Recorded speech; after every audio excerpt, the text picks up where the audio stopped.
નમસ્કાર, આપની સાથે હું દિવાંશુ. સ્ક્રીન પર આપ વરિષ્ઠ પત્રકાર પ્રસન્ન ભટ્ટને જોઈ રહ્યા છો. એ પ્રસન્ન ભટ્ટ કે જ્યારે 2019માં તક્ષશિલાની દુર્ઘટના થઈ ત્યારે એમણે પોતાના છાપામાં જાણે આગાહી કરતા હોય એ વખતે સંદેશમાં હેડલાઈન એમણે એ વખતે લખી હતી કે આટલા લોકો મર્યા છે અને મર્યા કરશે કેમ કે સંવેદના ભૂલાઈ છે. એ વખતે ઘણા બધા પ્રશ્નો ઊભા થયા. તક્ષશિલા હોય, મોરબી હોય, હરણી દુર્ઘટના હોય કે પછી રાજકોટનો અગ્નિકાંડ, દરેક વખતે એટલું સમજાયું છે કે કોઈક હોય છે સિસ્ટમમાં કે જે આ દુર્ઘટના ન થાય એના માટે ધ્યાન દોરવાની કોશિશ કરે, પણ એને જ્યારે આંખ આડા કાન કરવામાં આવે, એમને સાંભળવામાં ન આવે, ત્યારે આ પ્રકારની દુર્ઘટનાઓ સર્જાતી હોય છે. પણ દરેક વખતે ચર્ચાના અંતે મળે શું છે? તો મોટા ભાગે એક અઠવાડિયું રડ્યા પછી એ આંસુઓ ખોટા સાબિત થાય છે જો એની કોઈ અસર ન થાય. જો એ કાર્યવાહી ન થાય તો કોઈ ચર્ચાનો કે કોઈ શબ્દોનો મતલબ રહેતો નથી.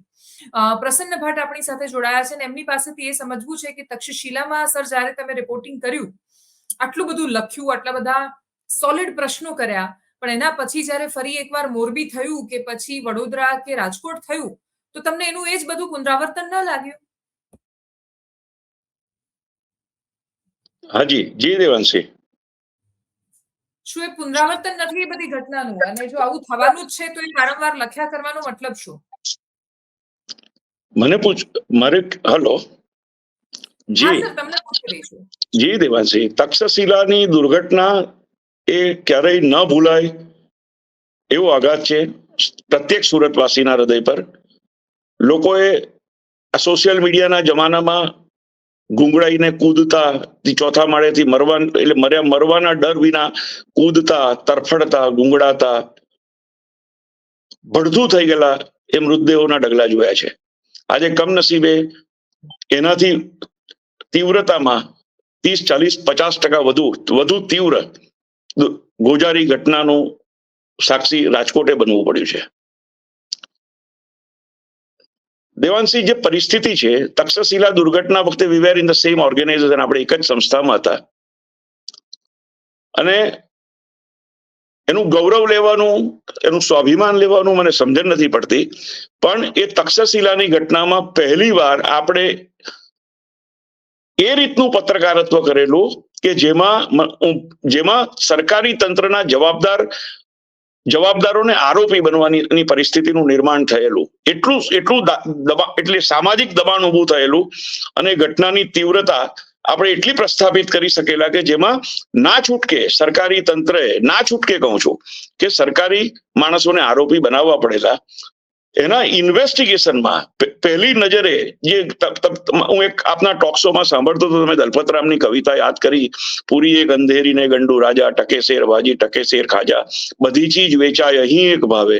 અને એમાં કવિતાનું જે નિષ્કર્ષ છે તેમાં એવું છે કે પેલો ચેલો ત્યાં રહી ગયો છે, કોઈ ગુનેગારને રાજાએ ફાંસીની સજા કરી છે, સજા જેને કરી છે ગુનેગારનું ગળું પાતળું છે અને ફાંસીનો જે ફંદો છે થોડો મોટો બની ગયો છે, સરગાંઠ એની ગળામાં બેસતી નથી, ફાંસી જે લાગવી જોઈએ તે આરોપીને લાગતી નથી. પેલો ચંડાળ જઈને રાજાને ફરિયાદ કરે છે કે મહારાજ, આ ફાંસીનો ફંદો થોડો મોટો બની ગયો છે અને આરોપીનું ગળું નાનું પડે છે, ફાંસી બેસતી નથી અને મરતો નથી. એટલે રાજા ફરમાન કરે છે, કાલે સવારે સૂર્ય ઉગે ત્યારે નગરમાં નીકળો અને જે પહેલો જાડો નર મળે એને સૂળીએ ચડાવો. એવું એ કવિતાનું હાર્દ છે. અને કદાચ દલપતરામ હું માનું છું સંજય દ્રષ્ટિવાળા હશે કે એને ખબર હશે કે આવું બધું થવાનું છે આ પ્રદેશમાં.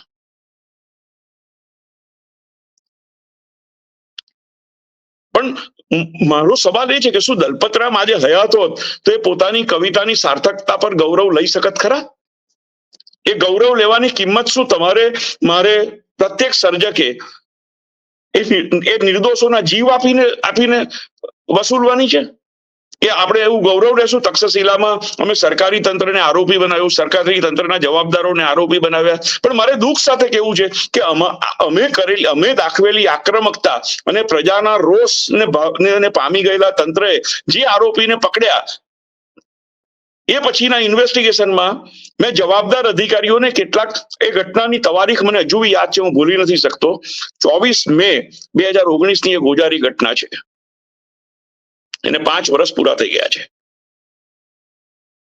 20 20 ફેબ્રુઆરી 2019 રોજ મ્યુનિસિપલ કોર્પોરેશનના પોર્ટલ પર એક કમ્પ્લેન થાય છે તક્ષશિલાના ગેરકાયદે બાંધકામની અને તેને કારણે નીચે સર્જાતી પાર્કિંગની ટ્રાફિકની સમસ્યાની. યુ વિલ શોક ટુ નો 27 તારીખે એ ફરિયાદ, એ પોર્ટલ પર થયેલી ફરિયાદ કોઈ પણ કાર્યવાહી વિના દફતરે થઈ જાય છે. 27 ફેબ્રુઆરીએ 27 ફેબ્રુઆરીએ એ ફરિયાદ દફતરે થઈ જાય છે. 24 મે દુર્ઘટના બને છે. એનાથી આગળ ઇન્વેસ્ટિગેશન કર્યું તો 2015 સુધી ત્યાં સેટેલાઇટ ઇમેજ, હવે તો બધો જ રેકોર્ડ ઉપલબ્ધ છે. 2015 સુધી એ સેટેલાઇટ ઇમેજની અંદર ઉપર ચોથા માળનું છતરું ડોમ દેખાતો નથી. 2016ના સેટેલાઇટ ઇમેજમાં, 15-16ની સેટેલાઇટ ઇમેજમાં ક્યાંક વચ્ચે એ દેખાય છે અને 2017-18 ની અંદર એ પાછો તૂટી જાય છે.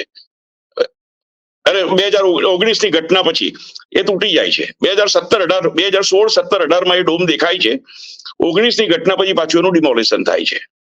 તો 2013માં જયારે ઇમ્પેક્ટ ફી વસૂલ થઈ છે, સરકારે આ ગેરકાયદે બાંધકામોની ભ્રષ્ટાચારની ગંગોત્રીમાં ઇમ્પેક્ટ ફીનું આચમન કરી અને બધા જ ભ્રષ્ટાચારીઓને પવિત્ર કરાવી દેવાનું જે ષડયંત્ર કર્યું, એ ષડયંત્રની મુહિમ ચાલી. હું એનો પણ સાક્ષી છું.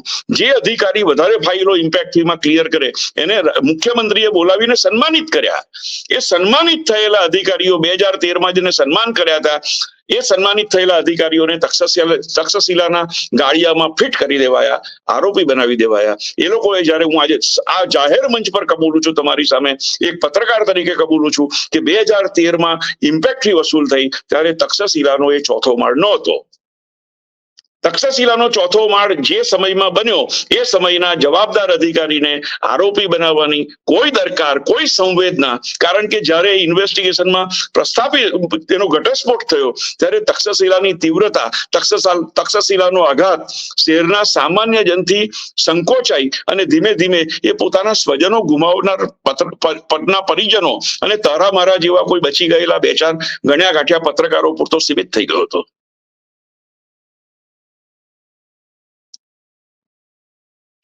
આજે પરિસ્થિતિ એ છે કે 2000 જે સમયમાં એ દુર્ઘટનાનો મૂળ કારક એવો ચોથો માળ બન્યો, એ ચોથા માળ બનવાના સમયગાળાના અધિકારી નિવૃત્ત થઈને પેન્શન ખાઈ રહ્યા છે અને જવાબદાર જે આઈએસ અધિકારી તમે જેને ગણી શકો એ મજાના પોસ્ટિંગો ભોગવી રહ્યા છે. પકડાયેલા આરોપીની કોઈ તરફેણ નથી. મેં તે વખતે મને યાદ છે કે હું સેકન્ડ ડે ઇન્વેસ્ટિગેશનમાં એવું શોધી લાવ્યો કે DGVCL ફ્યુઝ બાંધવા માટે કોપરના તાર નથી આપતું, સસ્તા તાર એલ્યુમિનિયમના બાંધવામાં આવે છે જેનો મેલ્ટિંગ પોઈન્ટ હાઈ હોય છે અને શોર્ટ સર્કિટ થવાના કિસ્સામાં એ ફ્યુઝ ઉડતો નથી અને આગના તણખા વ્યાપક, જે તણખા છે તે વ્યાપક આગનું સ્વરૂપ ધારણ કરી લે છે. જો ફ્યુઝ તૂટી જાય અને ઇલેક્ટ્રિસિટીનો પાવર કટ ઓફ થઈ જાય તો આગ આગળ વધતી અટકી જાય. પરંતુ આજે પણ એ લખ્યા પછી આજે પણ હું જ્યારે તપાસ કરું છું તો મને નથી દેખાતું ક્યાંક કે કોઈ જગ્યાએ એ કોપરના તાર ઘટવાની ઘટ, સતત વર્તાતી ઘટ, બેફામ સ્માર્ટ મીટરના નામે સ્માર્ટ ચીટર બની બેઠેલા આ VGCL ના તંત્રને આ દેખાતી હોય અને એ કોઈ એ પરિસ્થિતિમાં કોઈ સુધારો આવ્યો હોય એવું મને અત્યારે એટલા માટે નથી ખબર કે હમણાં હું બેરોજગાર છું, મને નથી ખબર શું ચાલી રહ્યું છે, એટલી બધી પરિસ્થિતિથી હું વાકેફ નથી. મારે આમાં એક વચ્ચે પ્રશ્ન છે મારો, કેમ કે બદલાયું શું એનું સૌથી મોટું એક ઉદાહરણ જે મને યાદ છે, એ વખતે જ્યાં સુધી હું રિકોલ કરી રહી છું, લગભગ જગદીશ પટેલ એ વખતે ડોક્ટર ત્યાંના મેયર હતા સુરતના, અને રાત્રે 2:30 વાગે ને 3 વાગ્યા સુધી પણ એ ફોનો આપતા હતા અને ફોનમાં એટલીસ્ટ જવાબ આપવાની તસ્દી લેતા હતા. બેક ટુ રાજકોટ આવીએ તો રાજકોટમાં 5 ધારાસભ્યો છે પણ મોટા ભાગના ગાયબ જોવા મળ્યા. રાજ્યના એકમાત્ર મહિલા મંત્રી છે, એમને આજે 8મા દિવસે એમને યાદ આવ્યું કે હોય તો સંવેદનશીલ છે ને તો મદદ કરતા હતા. એમના ઘરની સામે જ જે વ્યક્તિ, જે TPO અત્યારે સાગઠિયા, કે જેણે ગેરકાયદેસર આટલા બધા રૂપિયા લીધા ને જેની કરોડોની સંપત્તિ છે, એનો બંગલો મંત્રીના ઘર સામે જ બની રહ્યો છે. પણ મંત્રીને અત્યાર સુધી અહેસાસ નહોતો કે કોના રૂપિયા ખાઈને, કેવી રીતે કોના પૈસા ખાઈને બની રહ્યો છે. કોઈ જ સામે નથી આવ્યું. મેયર સામે આવે છે ને પછી શું કહે છે કે હું તો મહિલા છું એટલે મારી સાથે તમે આ કરી રહ્યા છો. દેવાંશીજી, સમાજમાં એક વર્ગ છે મતલબી બહેરાનો. મતલબે બહેરા થઈ જાય, સાંભળે નહીં. આ લોકોને બધું જ ખબર છે. શું તમે એવું માનો છો કે આ લોકોની તમે મને કહ્યું ડોક્ટર જગદીશ પટેલ આપતા હતા, એમના ઓપિનિયન આપતા હતા, સંવેદના વ્યક્ત કરતા હતા. મને જગદીશ પટેલ સામે સ્થાનિક પત્રકાર તરીકે એટલો જ વાંધો છે, શા માટે એને જવાબદાર ભાજપના નેતાની પર કોઈ દોષારોપણ નહીં કર્યું? મેં તે વખતે એવું લખ્યું છે કે ભાઈ આમાં રાજકીય ભલામણથી આ તક્ષશિલા ઊભું થયું હતું. એના સચોટ પુરાવા, એટલે હું આપને કહું કે હું વોટ્સએપના ચેટ સાથે પુરાવા છાપ્યા છે મેં, કે જેની કોઈ આજે આટલા વર્ષે કોઈ ડિફેમેશન નહીં કરી શક્યું મારી પર. તો જગદીશ પટેલનું મેયર તરીકે દાયિત્વ નહોતું કે ભાજપના એ ભ્રષ્ટ અને આવી ખોટી ભલામણ કરનાર વ્યક્તિને ઉપનયનનો પર્દાફાશ કરે? કાગડાનું ટોળું છે, જ્યાં સુધી એક કાગડા પર પથ્થર નહીં મારો ત્યાં સુધી ભેગા નહીં થાય. એને કઈ નુકસાન થાય તો બધા ભેગા થઈ જાય છે. મારે દુઃખ સાથે કહેવું પડે કે આજે પ્રજા નિરાધાર થઈ ગઈ છે. પ્રજાને સ્પર્શતા કોઈ ઇસ્યુ પર કોઈને દરકાર નથી સહેજ પણ. અને પ્રજા છે જે તમારી પ્રજા સતત જેની વફાદારી અદા કરે છે, પ્રજા સતત જેને મન મૂકીને પોતાનું નેતૃત્વની કમાન સોંપે છે, એ લોકોનું દાયિત્વ નથી. અને મને આજે હું તમને એક વાત કહું કે ફળશ્રુતિ જ્યારે હું મારી જાત સાથે પૂછું છું તો એક ફળશ્રુતિ તો મને મળી જ કે આજની તારીખમાં સુરત મહાનગરપાલિકામાં કોઈ ગેરકાયદે બાંધકામની કે આવી કોઈ ગેરકાયદે ભલામણ કરવા જાય તો અધિકારીઓ લેખિતમાં માંગે છે રાજકીય નેતાઓ પાસે. એ મારા અનુભવમાં છે. જે કહી દેતા હતા અને કરી દેતા હતા એવું હવે બહુ ઓછું રહી ગયું છે. કરતા તો હશે જ. આમાં તમે સમજો, લેનાર ખુશ છે ને આપનારને વાંધો નથી. રામ મોકરિયા ટેલિવિઝન પર એવું કે 70,000 રૂપિયા મેં ફાયરની એનઓસી લેવા માટે આપેલા. તો તમે દેવાંશી એવું માનો છો કે એ લોકોને ખબર નથી કે આ કર્મચારીઓ ભ્રષ્ટ છે? હું મારે દુઃખ સાથે કહેવું પડે કે ભયમુક્ત ભૂખે ભ્રષ્ટાચાર છે. વાત શું કરી હતી સાહેબે? કેટલી સરસ વાત હતી ભયભૂખ ભ્રષ્ટાચાર મુક્ત શાસનની.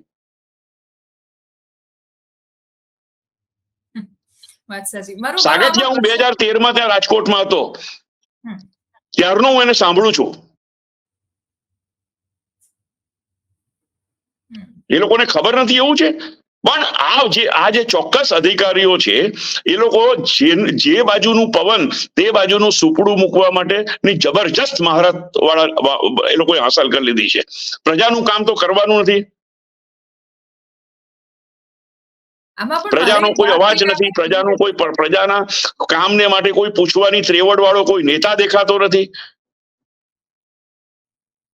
બધા જનતા જે ત્રેવડ વાળા નેતા છે એ ત્રેવડ વાળા નેતા છે એ સંગઠનની એટલી બધી જવાબદારીઓથી લદાયેલા છે કે નીચે એ જેની પર આધાર રાખે છે એ માહિતીના સ્ત્રોત એમને અધૂરી માહિતી આપે છે. હું નથી માનતો કે જે નેતાઓને હું ઓળખું છું, જે ભાજપની કેડરને હું જાણું છું, એ તો આંદોલનથી ઉભું થયેલો રાજકીય પક્ષ છે. એક રાતમાં થોડું કઈ મળ્યું છે બધું. એ તો એક જમાનો હતો. એ વાતને તો ખાસા વર્ષો વીતી ગયા. હવે તો એ નેતાઓની અંદર એટલે હવે તમે એવું કહો કે એ લોકોને ખબર નથી, એવું નથી. એમને નાક નીચે એમની સંમતિથી જ થતું હોય છે. અને જ્યારે આવું કઈ થાય ત્યારે એમને ખબર છે કે પ્રજા 2-4-5 દિવસમાં બધું ભૂલી જવાની છે. મને દુઃખ થાય, રામ મોકરિયાનું મેં એક સ્ટેટમેન્ટ સાંભળ્યું કે પત્રકારોની જવાબદારી છે ભ્રષ્ટાચાર રોકવાની. પત્રકારો ક્યાં રવા દીધા? તમે બતાવો ને મને મુખ્ય ધારામાં. દેવાંશી જેવા યોદ્ધાઓ એકલ દોકલ સત્ય એકલું અટુલું જજુમે છે પોતાના અસ્તિત્વના જંગ માટે. હું રોજ પ્રાર્થના કરું છું કે તમને બળ મળે. હું ભગવાનને કહું છું કે દેવાંશી એકલી નહીં પડવા દેતો. પણ આમાં તો પત્રકારોનું તો બોજ તળે દટાઈ જવા જેવી હાલત. રાજકોટની ઘટના તમે વાત કરો, હું સુરત છું, હું સુરતમાં છું. રાજકોટની ઘટનામાં સીટની તપાસની સમિતિ સીટ બની ગઈ. મને સિમ્પલ એવું સમજાવો કે કલેક્ટરે રહેણાંક હેતુ માટે બિનખેતીની પરવાનગી આપી, ત્યાં આજે તો આપી નથી. ત્યાં વ્યાપારિક પ્રવૃત્તિ આટલા વખતથી ચાલે છે, તો કલેક્ટરની જવાબદારી નથી? હા કે ના? ફાયર એનઓસી વગર જો પોલીસ કમિશનરે ફાયર એનઓસી વગર એને પરવાનગી આપી પૈસા ઉઘરાવવાની, પોલીસ ક્લિયરન્સ આપ્યું, પોલીસ કમિશનરની જવાબદારી નથી? હા કે ના? ફાયર ઓફિસર ફાયરના એનઓસી નથી મળ્યા અને તેમ છતાં આ એક કોમ્પ્લેક્સની અંદર આ રીતની પ્રવૃત્તિઓ ચાલતી હતી, તો એ મ્યુનિસિપલ કમિશનર જવાબદાર ખરા કે નહીં? મારો પ્રશ્ન એ છે તમને આમાં તમને વાતાનુકૂલિત તમે બંગલામાં રહેવાનું, સરકાર પ્રજાના પૈસે તાગડદીન ના કરવાના, લાલ લાઇટમાં ફરીને અમલદાર શાહી જે ઉચિત અનુચિત બધી જાહો જલાલીઓ ભોગવવાની, એટલા માટે તમે છો. મારો પ્રશ્ન એ છે દેવાંશી, સર, તમારા અને મારા નક્કર પરસેવાના પૈસામાંથી જે કર ભરીએ છે એના પગારમાંથી આ બધા વૈભવ ભોગવે છે આ લોકો.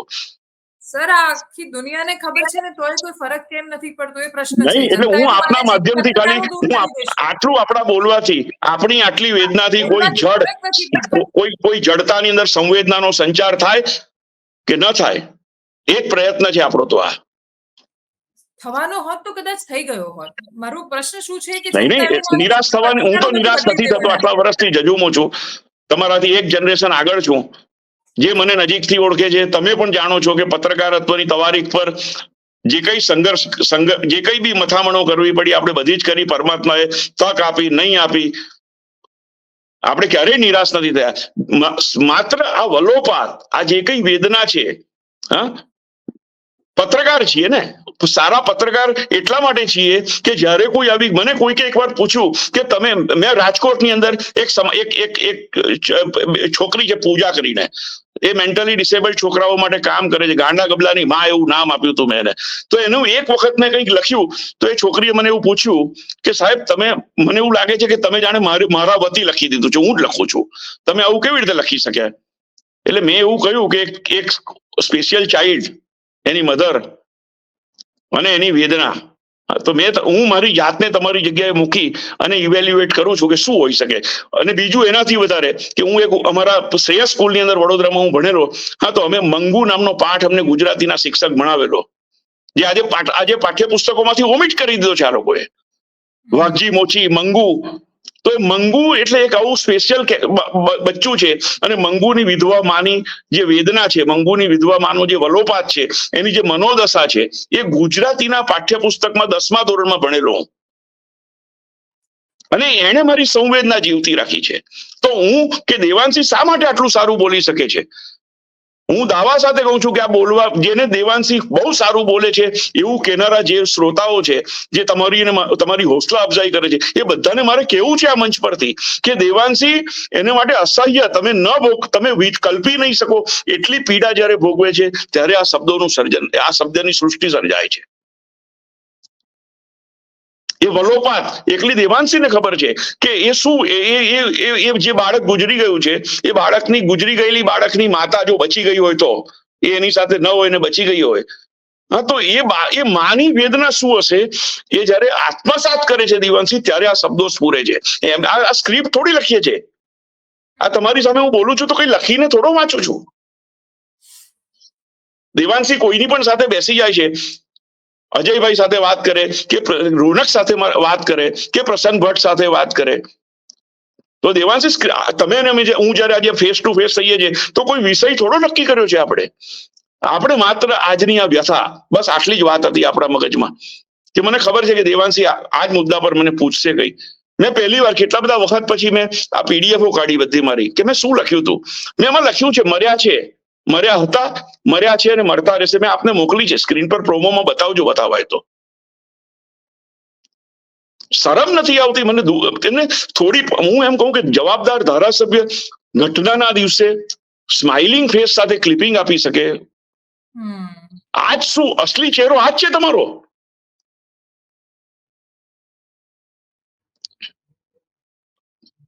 જે મતદારોએ તમને મત આપીને સમૃદ્ધ કર્યા છે એની તો વફાદારી રાખો.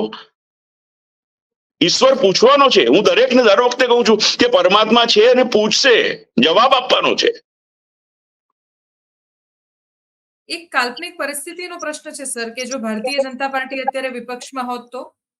મેં મારો એક થોડા હટકે નામનો એક આર્ટિકલ લખતો સંદેશમાં, ત્યારે મેં એકવાર લખ્યું હતું કે હે ભગવાન, ભાજપ જેવો વિપક્ષ આપ, ક્યાં વિપક્ષ છે ભાજપ આપ. જયારે કોવિડની યાતનાઓ ચાલતી હતી ત્યારે મેં લખ્યું છે, એ પણ હું તમને જોઈતો હશે ક્લિપિંગ મોકલીશ શોધીને ક્યાંકથી. હું તો સંગ્રહ નથી કરતો, લખીને ભૂલી જાઉં છું. તો મેં આ હેડિંગ માર્યું હતું દેવાંશી કે હે ભગવાન, મને ભાજપ જેવો વિપક્ષ આપ, કા વિપક્ષ છે ભાજપ આપ. તમે કહો છો કે વિપક્ષ કશું કરતો નથી, વિપક્ષના જવાબ તમારા જેવા ગણ્યા ગાંઠ્યા જે યોદ્ધાઓ છે કે ગણ્યા ગાંઠ્યા મંચ છે, વિપક્ષનું કોઈ વજૂદ છે રાખ્યું છે કોઈએ? શું આ પત્રકારિતા છે? નહીં, એટલે મારો પ્રશ્ન એ છે કે એમણે એવું શું કર્યું આ વખતે કે કોઈ બતાવે. એટલે વિપક્ષ એની આક્રમકતા ગુમાવી બેઠો છે. એ તમે સમજો. એટલે મને એવું થાય કે વિપક્ષ માત્ર નિવેદનો છપાય તો જ નેતાગીરી કરી શકે. કેટલી દુઃખદ પરિસ્થિતિ છે આ, કે પ્રજાના પક્ષે અવાજ લઈને મસાલ લઈને ઉભો થનાર કોઈ નથી સિવાય દેવાંશી જેવા 2-4 વ્યક્તિઓ. જે કશું કરી નથી શકવાના, બસ ખાલી. જો વિપક્ષે આપ છે, જો વિપક્ષે કોંગ્રેસ છે, આપ અને કોંગ્રેસનું ગઠબંધન છે, તો હું એમ કહું કે જે મત બેઠકો, જે મત વિસ્તારોમાં કોંગ્રેસ અને આપના ગઠબંધને સબળ દેખાવ કર્યો છે, ત્યાંના કાર્યકરો શા માટે રાજકોટ નહીં પહોંચે?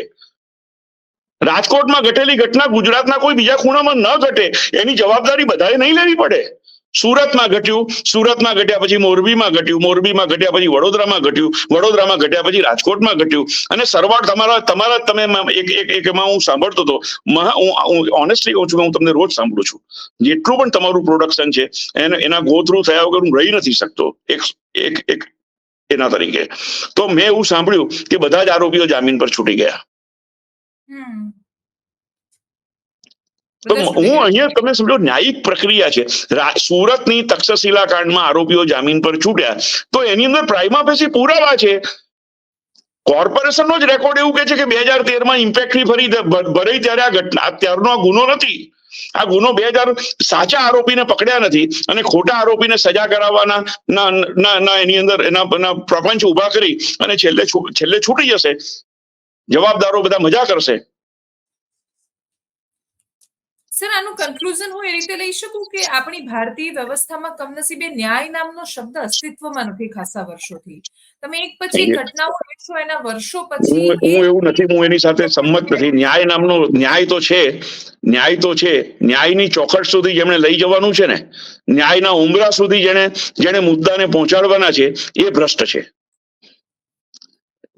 ન્યાયના ચોખટ સુધી વિકૃત લઈ જાય છે તો વિકૃત કરીને લઈ જાય છે. ન્યાયની ચોખટ પર ન્યાયની દહેલીજ પર કોઈ વસ્તુ તમે લઈ જાઓ છો તો જે દૂધ અને પાણીનું પાણી, એ નૈતિકતા ક્યાં જતી રહી? તમે કહ્યું તેમ યુપીએસસી જીપીએસસી ના અભ્યાસક્રમોની અંદર મોરલના એથિક્સના પાઠ આવે. એ પાઠ ભણીને જ આ બધા અધિકારી બને છે. તો એ ભણેલા પાઠ ક્યાં ગયા? પોથીમાંના રીંગણા છે.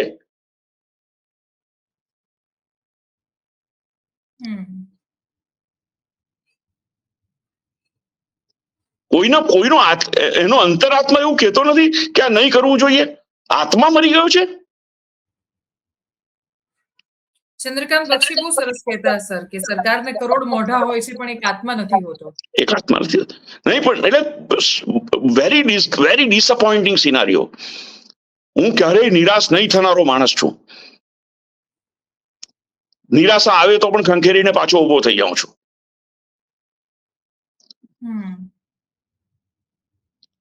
પણ આજે દુઃખ સાથે કહેવું પડે કે સત્ય કે એવું કહું કે સત્ય પરેશાન થાય, પરાજિત નહીં થાય.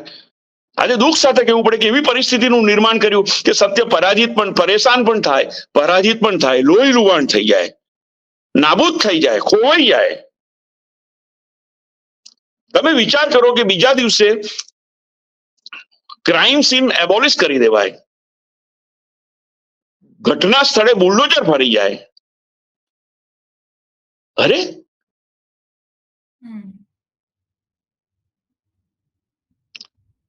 તમારે માટે માનવીય જીવનનું મૂલ્ય કશું જ નથી.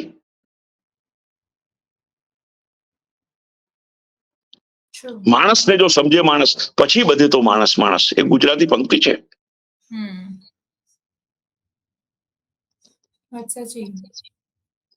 અને સર, કન્ક્લુઝન ના રિમાર્ક્સ મારે લેવા છે કે જે લોકો બોલે છે એમની પાસેથી આશા રાખીને બેઠા છે કે હવે પત્રકારો કશું બદલી દેશે.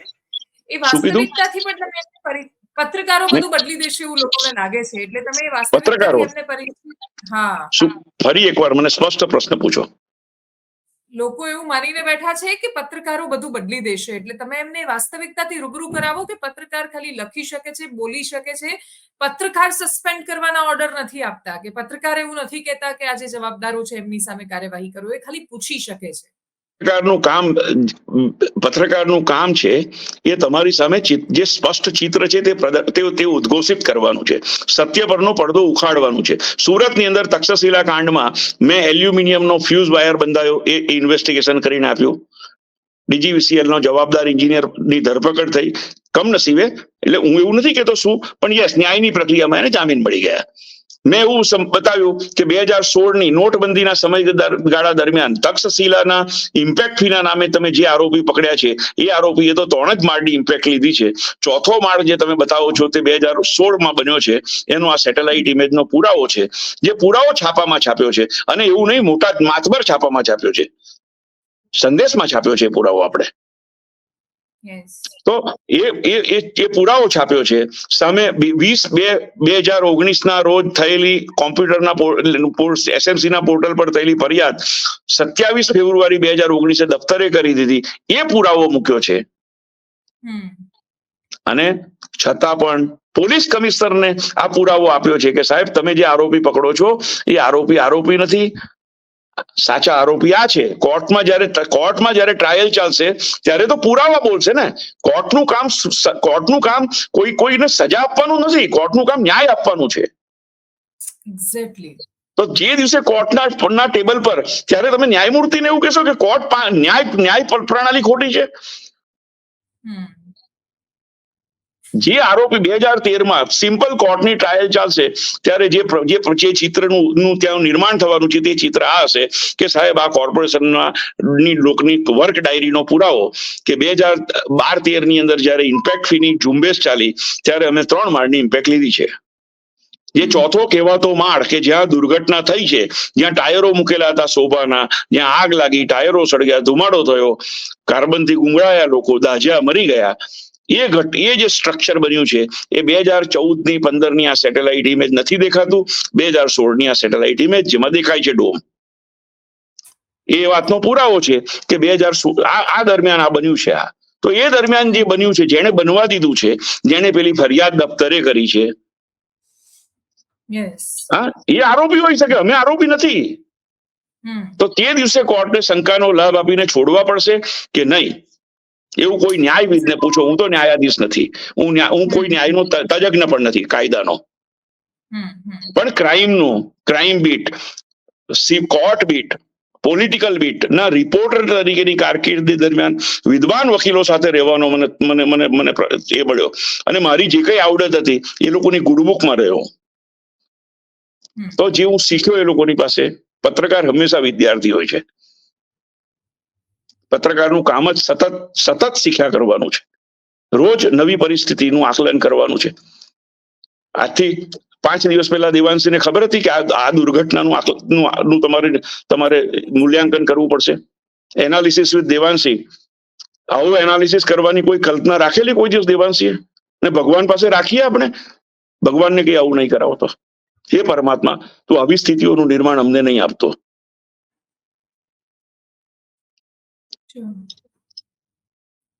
દાખલો બેસે એવી સજા નહીં થાય. જો જેને કહીએ કે નેતાગીરી, રાજકીય નેતૃત્વ, તો રાજકીય નેતૃત્વએ કોઈની શરમ રાખ્યા વિના કાર્યવાહી થશે એવું બોલવાનું બંધ કરી અને 24 કલાક 48 કલાક તમે કોઈનું મર્ડર થાય તો રાહ જુઓ છો ગુનો દાખલ કરવામાં? અને કોઈનું મર્ડર થાય, જેનું મર્ડર થયું છે તેના પરિપ્રેક્ષમાં કોઈ શંકા વ્યક્ત કરી દીધી, તો એ શંકા જેની પર વ્યક્ત કરે છે એની પર તમે 302 દાખલ નથી કરતા? તો આ ઘટનાની અંદર પ્રાઇમા ફેસી મારા જેવા કાયદો નથી જાણતો, જે આઈપીસી બધી કઈ મને મોડે નથી, મારા લાગતી વળગતી આઈપીસી નું મને થોડું ઘણું જ્ઞાન છે, તો હું એમ કહું કે રહેણાંક હેતુનું બિનખેતીની પરવાનગી આપનાર કલેક્ટરે વ્યાપારિક હેતુ માટેનો વપરાશ ચાલવા દીધો. એ ગુનેગાર પહેલી નજરે પહેલો ગુનો ત્યાંથી શરૂ થયો. આગ લાગી, ફાયર એનઓસી નહોતી, ફાયર સેફટીના સાધનો નહોતા, અને આ તંત્ર ચાલવા દીધું. મ્યુનિસિપલ કમિશનર અને ફાયર બ્રિગેડ જવાબદાર. અને એ બધાથી ઉપર ફાયર એનઓસી નહીં હોવા છતાં તમે જેના વગર કોઈ આવો મોલ કે કઈ ચાલી નહીં શકે, હા, એ પોલીસ ક્લિયરન્સ. મને એવું સમજાવો કે સરકારી મશીનરીમાં પરવાનગી, આટલા બધા દરવાજેથી પરવાનગી લેવાની જે વ્યવસ્થા છે એ શું કામ રાખી છે? જાહેર જનતાના જાનમાલના રક્ષણ માટેની તકેદારીઓ છે આ બધી. આપણને એવું લાગે છે કે પરવાનગીના નામે રંજાડ થાય છે, પણ એવું નથી. કોઈ એક જગ્યાએથી કોઈ એરર, આની પાછળનો હેતુ તો ઉમદા હતો, પછી એને ઉઘરાણીના ધંધામાં કન્વર્ટ કર્યો. એ આ લોકોની ચાલાકી છે, આ લોકોની બુદ્ધિ છે, કુબુદ્ધિ છે. બાકી આ લોકોની ઉઘરાણી કરવા માટે નહોતી આ બધી સિસ્ટમ. કોઈ પણ જગ્યાએથી ચૂક ન રહી જાય એ જોવાનું, ચૂક ન રહી જાય. અને જાહેર જનતાના જાનમાલનું હક, જાનમાલની રક્ષા એ દરેક સરકારનું દાયિત્વ છે. તમારી જમીનનો કોઈ ટુકડો કોઈ જગ્યાએ પડ્યો છે અને તમે એનાથી 2000-5000 કિલોમીટર દૂર વિદેશમાં રહો છો, તો તમારી એ જમીન સાચવવાની જવાબદારી મહેસૂલ વિભાગની છે. તમે મહેસૂલ ભરો છો, તલાટી તમારી પાસે મહેસૂલ લે છે. તમારી જગ્યા પર કોઈ પાણા મૂકી જાય, અમારા સૌરાષ્ટ્રમાં કહેવત છે, પાણા મૂકી જાય એટલે કબજો કરી જાય, ઘોડો બાંધી જાય, આવું બધું કરી જાય. તો નહીં થવું જોઈએ. એ જવાબદારી કલેક્ટરની છે. હું રાજકોટમાં હતો ત્યારે મેં એક સ્ટોરી છાપી હતી કે પોલીસ કમિશનરે એક ખુલ્લી જગ્યા પર બોર્ડ માર્યું કે અહીંયા કોઈએ પાણા મૂકવા નહીં, આ પાણા મૂકવા નહીં, આ પોલીસ કમિશનરની જગ્યા છે. Can you imagine this tragedy? અને મારી નજરે ચડી ગયું. મને રાજકોટથી મારા મિત્રો મને 3-4 દિવસથી આ બધી વાતો મારી સાથે કરે. મને કે સાહેબ, એ આક્રમકતા ઘટે છે. 1-2 જણા છે ત્યાં મિત્રો લડે છે, જગદીશ મહેતા જેવા. અમારો એ લડે છે, એમાં ના નહીં પડાય. Thank you so much sir for joining અસ. શૈલેન્દ્રસિંહ રાણા લડે છે. જી, અને સમયાંતરે તમારી સાથે અમે વાત કરતા રહીશું. Thank you so much for joining us. Thank you. અને દેવાંશી, બધાનું અંતિમ ફળશ્રુતિ કે આનું અંતિમ કન્ક્લુઝન, ફળશ્રુતિ એ જ હોઈ શકે આપણા માટે કે જે મૃતકો છે એના પરિજનોને કોઈ ખોટ ભરપાઈ કરી આપવાનું નથી.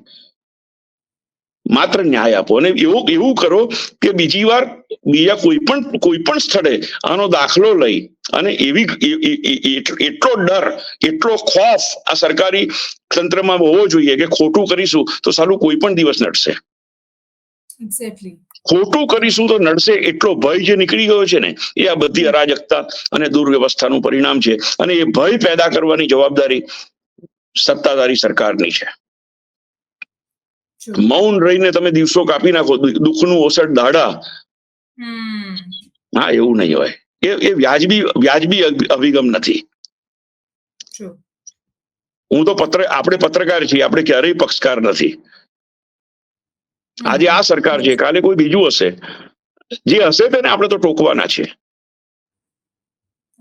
આપણે સરકારની તરફે સારું હશે તો બોલીશું. સરકાર આમાં દાખલ કરશે જવાબદાર અધિકારીઓ પર. અને જ્યાં સુધી તમે સમજો કેડર પર, સર્વોચ્ચ અધિકારી પર તમે દાખલો નહીં બેસાડો. શાને માટે? મને ચાલો કોઈ કામ, કોઈ કોર્પોરેશનની કોઈ ફાઇલ, બાંધકામ પરવાનગીની કોઈ ફાઇલ કમિશનર શું કામ સહી કરવા માટે મોકલે? કમિશનરે શું જોવાનું છે? કમિશનરે ખાલી ટકાવારી લેવા સહી કરવાની છે કે ચાલો આ 100 કરોડનો એક પ્રોજેક્ટ આવ્યો છે, બાંધકામના નકશા મંજૂર કરીએ, સિસ્ટમના ભાગરૂપે આટલું મોકલી આપો એટલે તમારી સહી થઈ જાય. નહીં તો પડી રહે 10 દિવસ ટેબલ પર, 15 દિવસ ટેબલ પર. પ્રોજેક્ટ ઇન્ટરેસ્ટ ચડે, પ્રોજેક્ટની ટોટલ કોસ્ટનું ઇન્ટરેસ્ટ ચડે પેલાની પર. તો તમને સર્વોચ્ચ જે અધિકારીઓ છે, આઈપીએસ છે, આઈએસ છે, જીએસ છે, જીપીએસ છે, એ લોકોને સહી કરવા કેમ નથી? કોન્સ્ટેબલ કેમ નથી આપતો પોલીસ ક્લિયરન્સ? કેમ પીએસઆઈ એકલા? પીએસઆઈ અભિપ્રાય આપ્યો, પીઆઈ અભિપ્રાય આપ્યો. પીઆઈ ને પીએસઆઈ તો બિચારા તમે કહો તે લખવા માટે બંધાયેલા છે. આપણા પત્રકારોને જુઓ ને તમે, પત્રકારો કોઈ સાહેબ કે તો નથી લખવું પડતું જે કે તે. આની ફેવરમાં 4 ફકરા લખી દેજે એવું મેં મારા રિપોર્ટરને કહ્યું હોય તો રિપોર્ટરની બિચારાની મજા નથી કે ના લખે. તો પીએસઆઈ પીઆઈ ને તમે દિવસોના દિવસો ઘરે નહીં જવા દો, બેસાડી રાખો, પૂછપરછ કરો છો, પ્રજાને ગેરમાર્ગે દોરો છો કે તપાસ ચાલી રહી છે, એવો મારો આક્ષેપ છે. અમે તપાસ શું કરવાની, ગુનો દાખલ કરવાનો.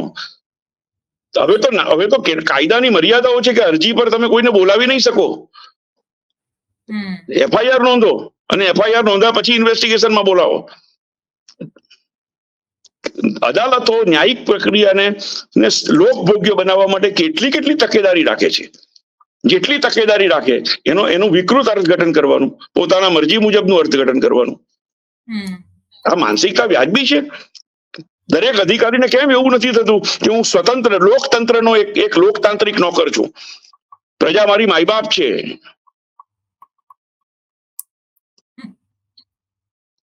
અને એ ભાવના કોણ લાવે?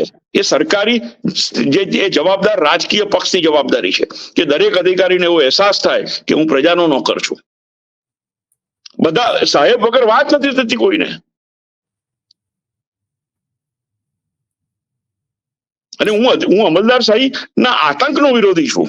અમલદારશાહીનો આતંક એની પરાકાષ્ઠાએ જાય છે ક્યારેક આપણે જોઈએ તો. આ શબ્દ છે મારો, અમલદારશાહીનો આતંક. વાત સાચી. આ દુર્ઘટના એનું જ ઉદાહરણ છે.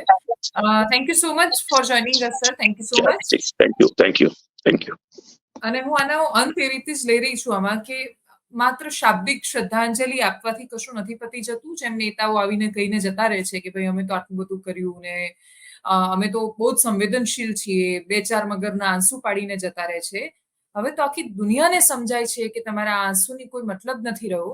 અને સાચું કહું તો એ છળ અને છદ્મવાળા આંસુ છે એની કોઈ ઓકાતે નથી કે જે મા બાપને સંવેદના પૂરી પાડી શકવાના છે.